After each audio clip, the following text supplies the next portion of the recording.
Vous avez la parole.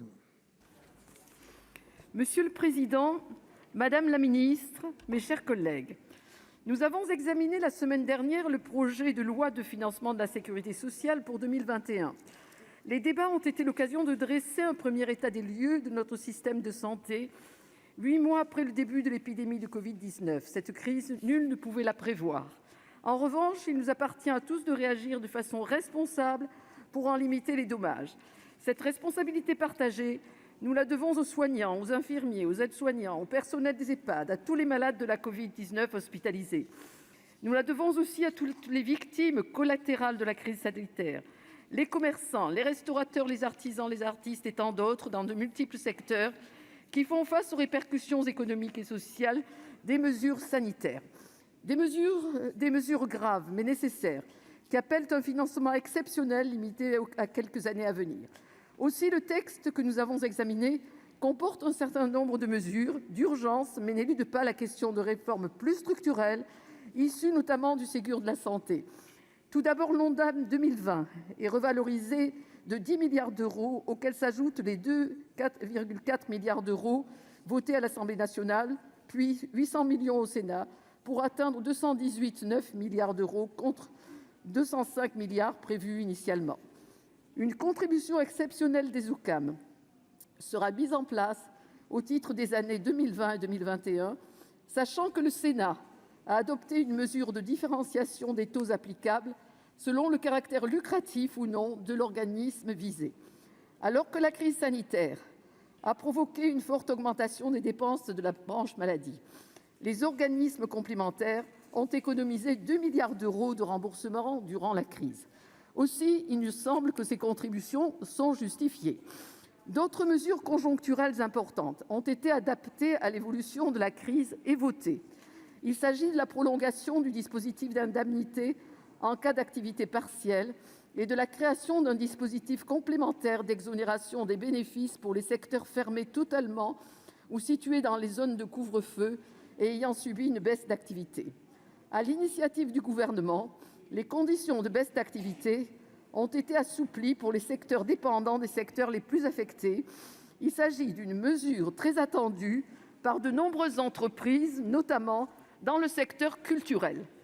Cette année, la concrétisation des conclusions du Ségur de la santé constitue l'une des principales avancées du PLFSS pour 2021. Au premier rang figure la revalorisation des salaires des personnels soignants et des personnels paramédicaux et non médicaux à l'hôpital et en EHPAD. Ces mesures sont essentielles pour améliorer l'attractivité des métiers du soin et du secteur médico-social. Nous saluons également l'adoption d'une enveloppe de 200 millions d'euros dédiée au secteur de l'aide à domicile qui sera versée aux départements par la CNSA. Le Sénat a adopté plusieurs amendements visant à rationaliser le dispositif proposé par le Gouvernement. Nous saluons également la dotation du Fonds pour la modernisation et l'investissement en santé de 6 milliards d'euros, dont le champ des bénéficiaires a été étendu aux cabinets libéraux. En réponse aux problèmes d'engorgement des urgences, le texte prévoit la mise en place d'un forfait payant de 18 euros, en remplacement du forfait de réorientation jamais appliqué.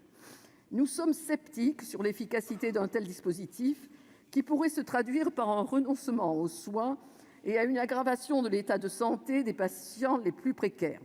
Néanmoins, nous saluons l'adoption des mesures d'exonération de ce forfait, notamment pour les personnes souffrant d'une affection longue durée.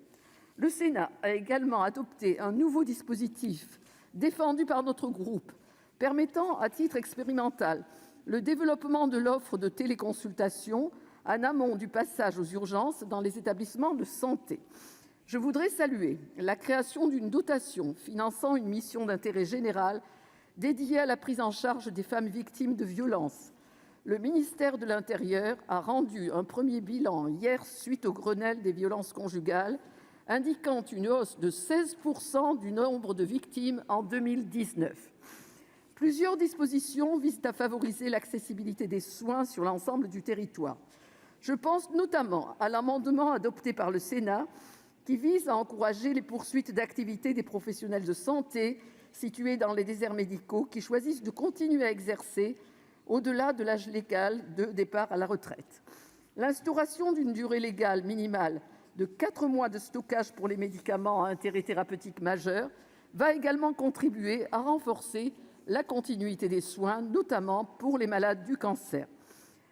Le texte prévoit des mesures importantes concernant la politique familiale. Nous saluons l'adoption du doublement du congé de paternité. Les amendements visant à assouplir cette mesure ont tous été repoussés.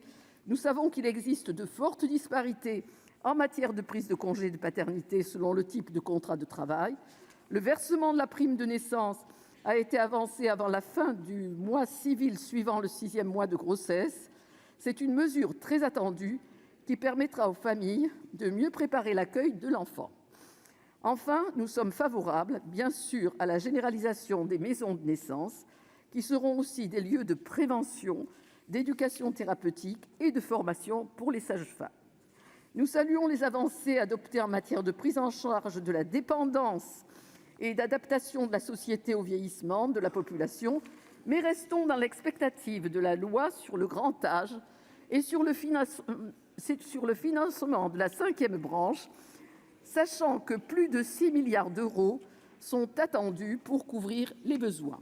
Le Sénat a fait le choix de supprimer la reprise des 13 milliards d'euros de dette hospitalière par la Cades, considérant que cette dette relève de l'État, et nous le regrettons. Nous avons des réserves au sujet des dispositions relatives à la réforme des retraites. Si nous sommes favorables dans le fond au recul progressif de l'âge d'ouverture des droits à 63 ans, dans le contexte actuel, il ne nous paraît pas opportun d'introduire une telle mesure paramétrique au détour d'un amendement. Fort de ce constat partagé, une large majorité de notre groupe s'abstiendra et pour certains d'entre nous, nous voterons en faveur de ce projet de loi. Merci, mes chers collègues.